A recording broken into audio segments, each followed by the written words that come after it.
Cybergun na Desert Eagle. Shoutout kay Boss Kenneth. Colorway niya is black tiger stripes. Yan, kung mapansin nyo, may mga para siyang binura ng eraser. So license unit, yung markings sabi lang side, ayan. Price is 10,000. Makikita nyo to guys under the new arrivals natin ng February. Ayan. So chrono check natin.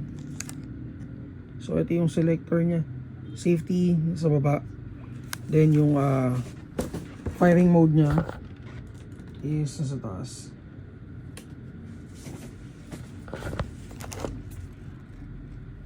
Sige G, semi-auto. Semi-auto lang pala talaga. Yanig.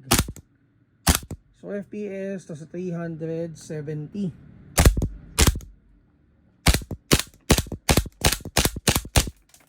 Grabe, ang laki.